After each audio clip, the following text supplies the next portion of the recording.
And welcome again to Cottage Talk Full Time. I'm Russ Goldman. Joining me right now is Emilio Danello outside of Craven Cottage. This is our full time initial reaction show of Fulham's 3-1 victory against Swansea City. Emilio was there. It looks like it's pretty dark where you are now. Hopefully, it wasn't Yeah. that dark watching the match. But No. Emilio, let's not waste any time. Give me your opening thoughts on what you watched at Craven Cottage today. Well, firstly, it's the first evening game of the season, so it's good to see back in the Cottage, with all the new Yep. stadium all fully lit up. So that was beautiful. Yep. Game of two halves. At the end of the day, I'm glad we actually dominated the first half, very convincing, very dominant, and should have been more than 3-1 up. But we took that at half time. But overall, it was just great to see Fulham responding back after sort of some poor performances of late. We've lost our momentum the last few weeks. I think with 2 defeats, a draw, and a win. We need to get back on track.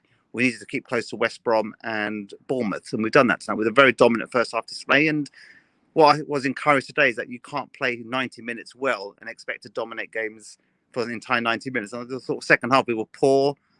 It was sloppy at times. We made a few substitutions. One was enforced with a Bryan injury, but we didn't play well in that second half, and we drew 0-0.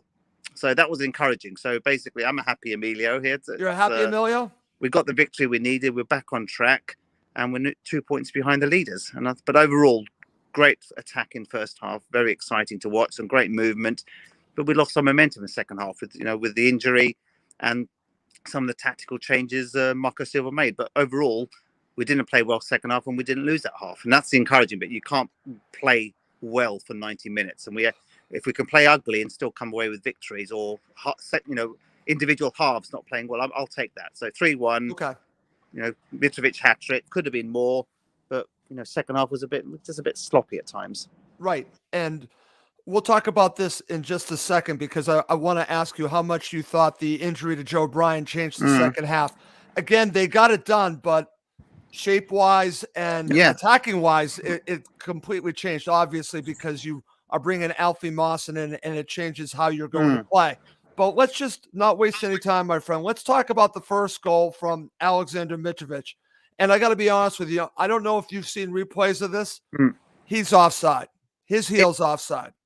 Okay. So I'm just being honest here. If you've watched the stream of this, thankfully I got to watch the stream of this. And when you see the replay, his heel's offside. But you know what?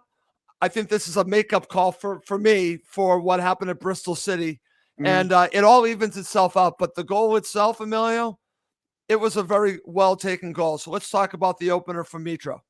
Yeah, and from what I recall, obviously the other side of the pitch. So unfortunately, I saw the 3 goals at the wrong end of the pitch. But from what I could see, it was good build-up, good movement. Cabano had a very good game. He was lively, exciting, had a lot of space, especially in that first half.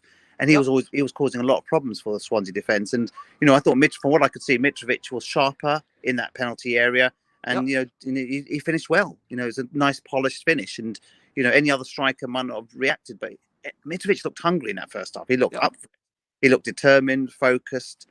And the fact that he was disappointed getting substituted tells a story, to be honest. So, but overall, I couldn't tell from where I sat whether he was offside or not. But clearly, he was first to the ball and did what he needed to do and did what he does best.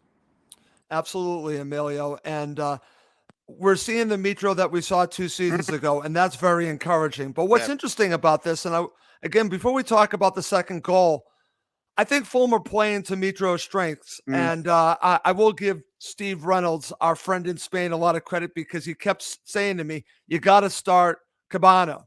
He made a huge difference here, Emilio, because I think he played along with the other players to Mitro's strengths. Yes, he did. And he had so much space, Cabana. So beautiful one touch. His control was excellent.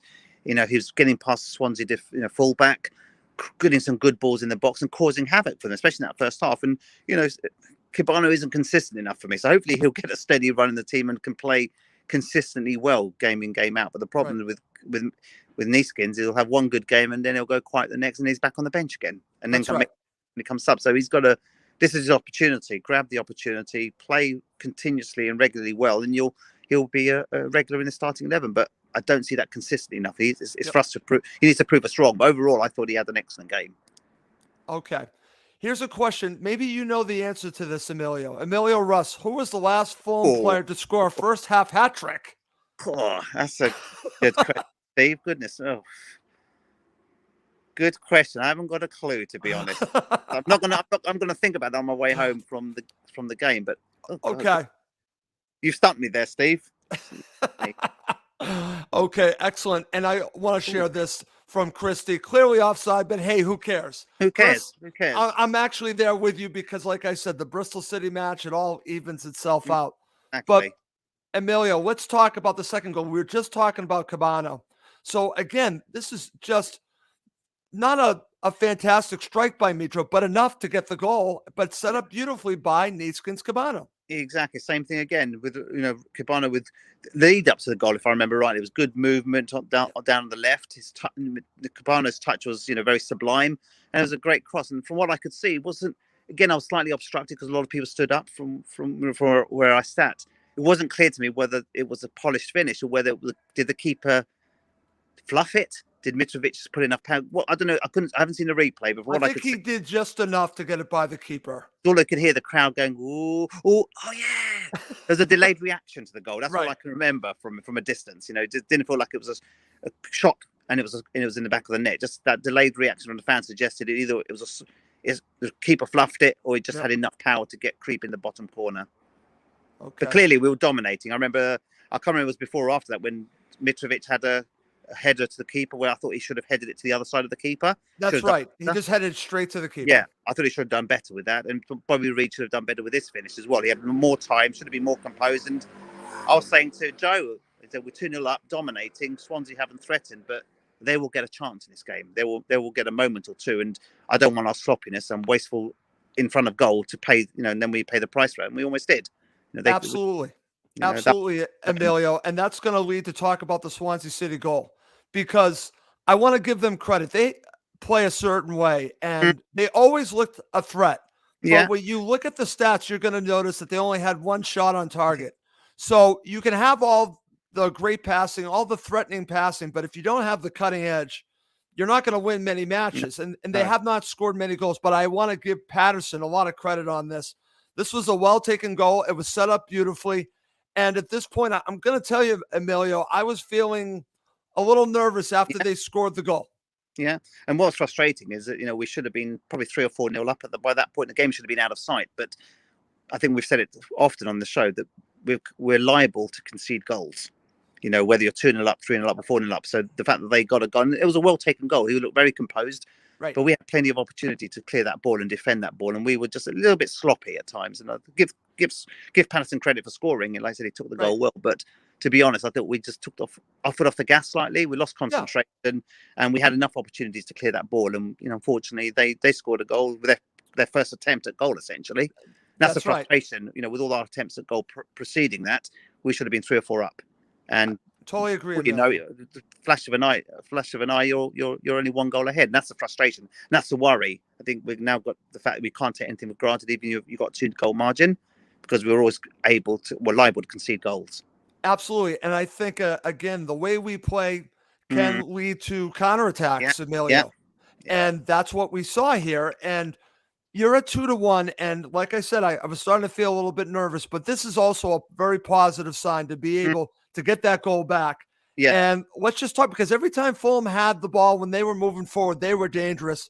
And let's give Dennis Odoi a lot of credit here. Dennis Odoi sets up Mitro's 3rd goal. This was the best of the 3, my friend. This is a great goal for Mitro. Great build-up. You look at the link-up play from Seri to Reid. That's to Harrison Reid. I think Cabana it was literally the ball from Bobby Reid out to all the way from the back. Yep. Beautiful movement there. Beautiful passing. Good velocity. And then Dennis, great cross and great first strike from Mitrovic. That's what you pay money for. That's right. The Mitrovic of old, like you said earlier in the show. That's the sharpness in front of goal there. To be able to get on that first time, bang, back of the net, 3-1. The fact we responded just before half-time when nerves were starting to creep in. They've got back into the game undeservedly.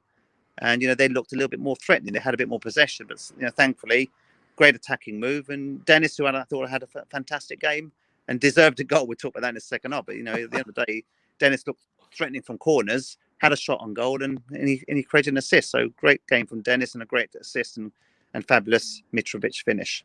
Okay. Excellent there, my friend. Okay, coming up next, we're going to talk about the second half of this match. We're going to talk about the turning point of the match. We'll end with man of the match. Okay, Emilio. Second half begins, and Fulham actually created an opportunity or two, and I was thinking, okay, we're going to put this away. Then Joe Bryan's injury comes, and I think this is pivotal to talk about, even moving forward, because Anthony Robinson did not play because of injury. So this is a little bit worrying. Yeah. He actually looked injured in the first half. He tried to work it through, played the beginning of the second half, but then comes off injured. And I'm thinking, what are they going to do here?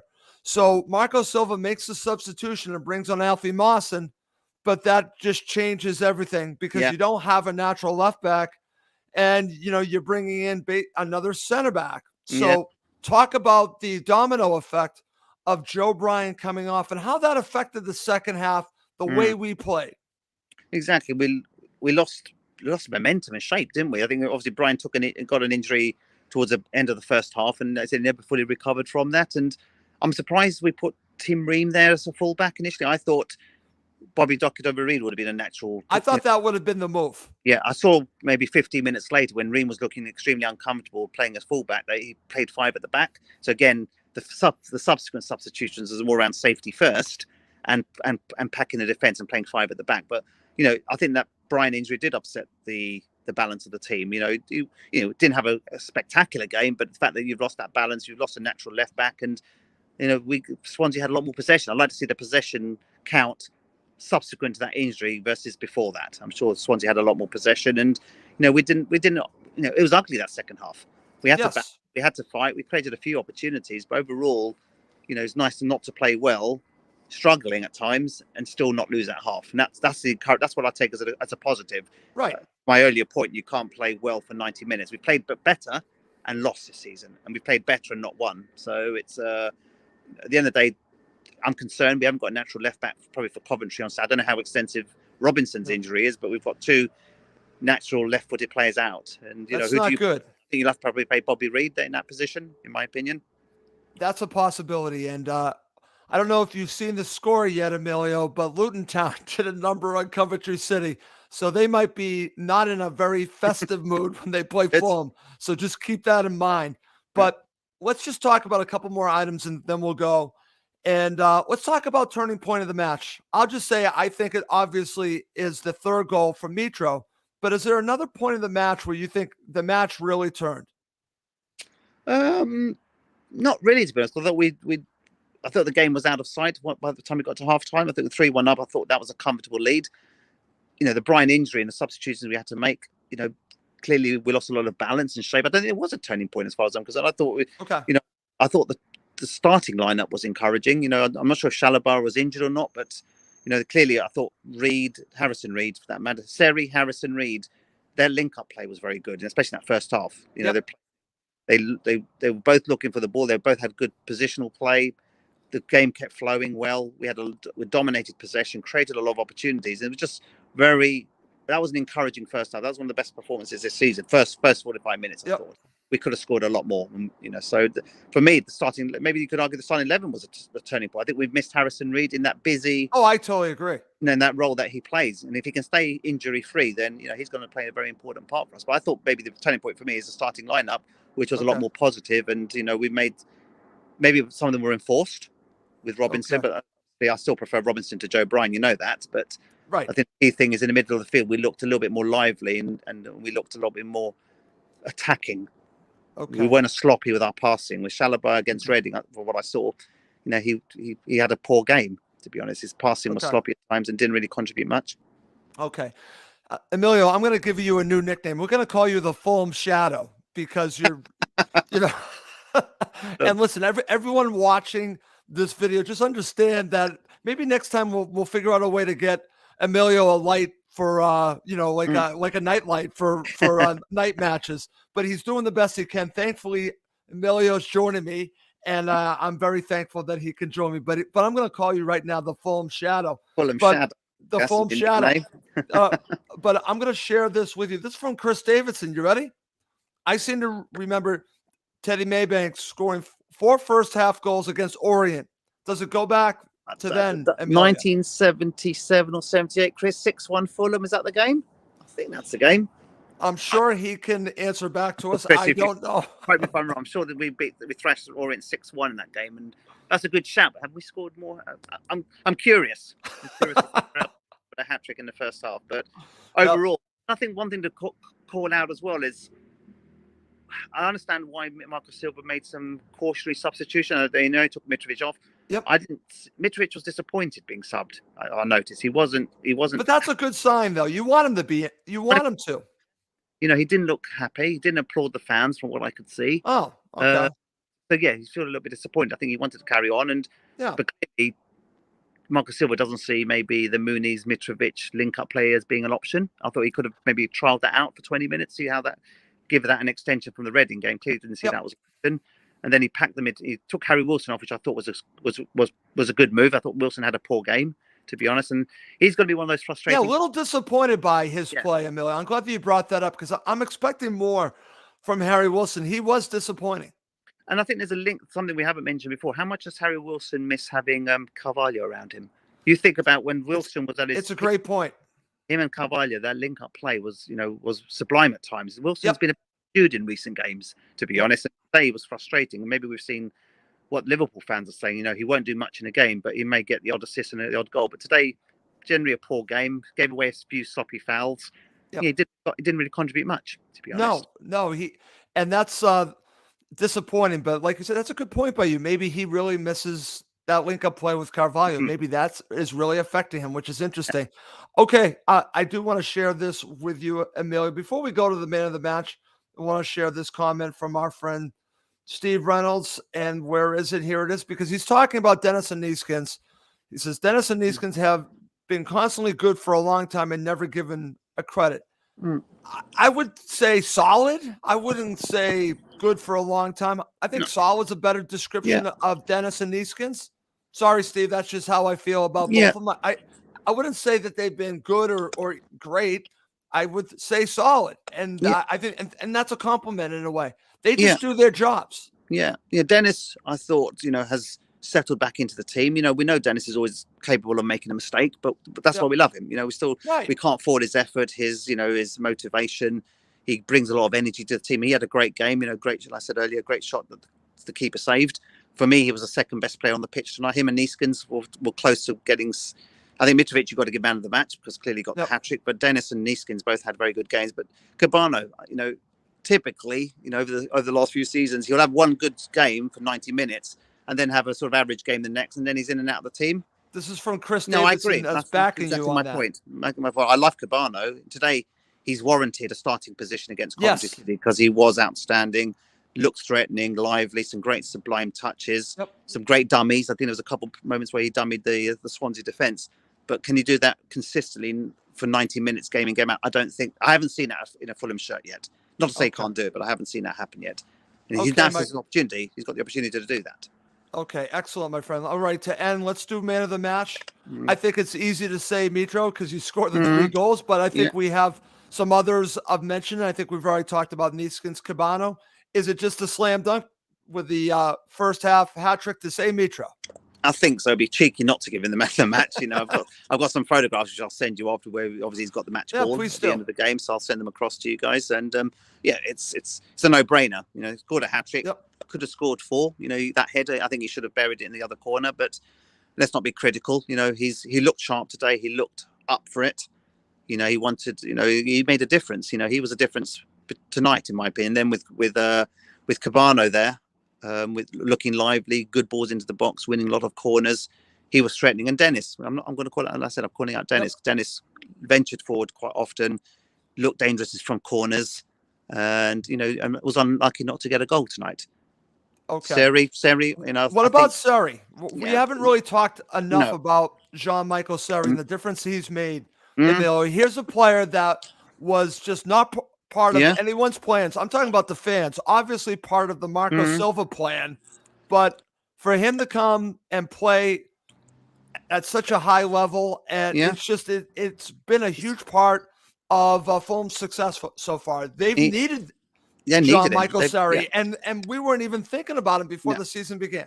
Yeah, I remember. I did the Huddersfield show with our friend Jeremy, and I said play him the next game, and I got a lot of criticism for saying, "How are you ridiculous? How can you play Seri?" I said, "Give him a chance. If he's contracted to play and wants to play, give him a chance." And look, he's played every game since then. So I don't want to do a David Tully here and say I'm always right, but as far as I'm concerned, he's been our most consistent player since he's been playing, looking comfortable. His passing is just simple, effective, and he keeps the ball moving. The set plays gives us an extra bonus. We've lacked someone good from corners, and clearly his distribution from set pieces is of a Premier League standard. Absolutely. So hopefully they will continue, and if we can get promoted, then don't be surprised he'll be figuring next season in the Premier League.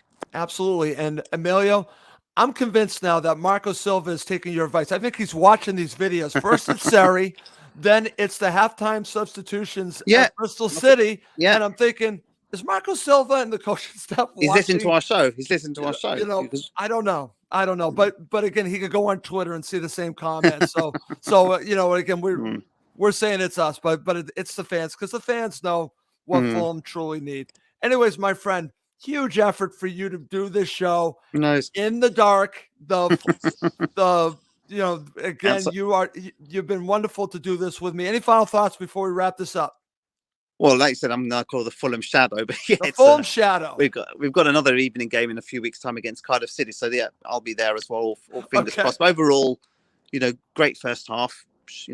Disappointed actually going only 2 goals up in that first half. That was my disappointment. But other than that, it's good to not play well but still win the game, especially that second half. So that's the encouragement. The only thing we need to worry about is injuries. Injuries are starting to creep in. That's right. And so that's a slight concern. But look, we're 2 points off the top of the table, all to play for. Absolutely, Emilio. And listen, this is a marathon and not a sprint. I've said this several times, Emilio. There are going to be ups and downs. And the team that can deal with, as you just talked about, injuries and not getting too high or too low and being able to just consistently play the best will win the league, and there'll be that team that will come in second. And we'll see if Fulham are that team. I think they are. And I think this is actually a positive sign that tells me they can do that, because they overcame some adversity here. Joe Bryan going down is some adversity. It really is, because if they had to change how they played, they saw it out. And this is a team, I'm talking about Swansea City, that likes to possess the ball and look threatening. Even though they don't score a lot of goals, they were able to see the match out. It was an ugly second half. Let's just say it what it is. Yeah, but exactly. You know what, my friend? They saw it out. And that's the bottom line. They did what they had to do, and they got all 3 points. Exactly. It's not always going to be pretty, Emilio. Again, the worry for me, again, if there's a slight concern, is if we didn't go in at half time 2 goals up and the game was even, then, and with those substitutions, we made some tactical changes. We set ourselves up not to lose that game or not to concede, rather than trying to win that second half. But tactically, it was a different outcome there. But my concern is there, if we hadn't gone in with a 2-goal margin at half time, then that second half performance did worry me at times. But like I said, Brighton got promoted a few years back. They won ugly many times. We kept commenting on it. We will have to do the same. And if we can do that, then that's a sign of a good team. Okay, excellent, my friend. All right, I'm just going to share this comment. I'll buy a pint for the Fulham Shadow if I see you at the next few games. See you there. Okay, thank you for that, Steve. I'm always here, Steve, every home game. So yeah, you'll see. Okay. I will hold you to that pint. Okay. Well, that's going to do it for this episode. For Emilio Danello, the Fulham Shadow, I'm Russ Coleman. Thank you as always for watching and listening to Cottage Talk.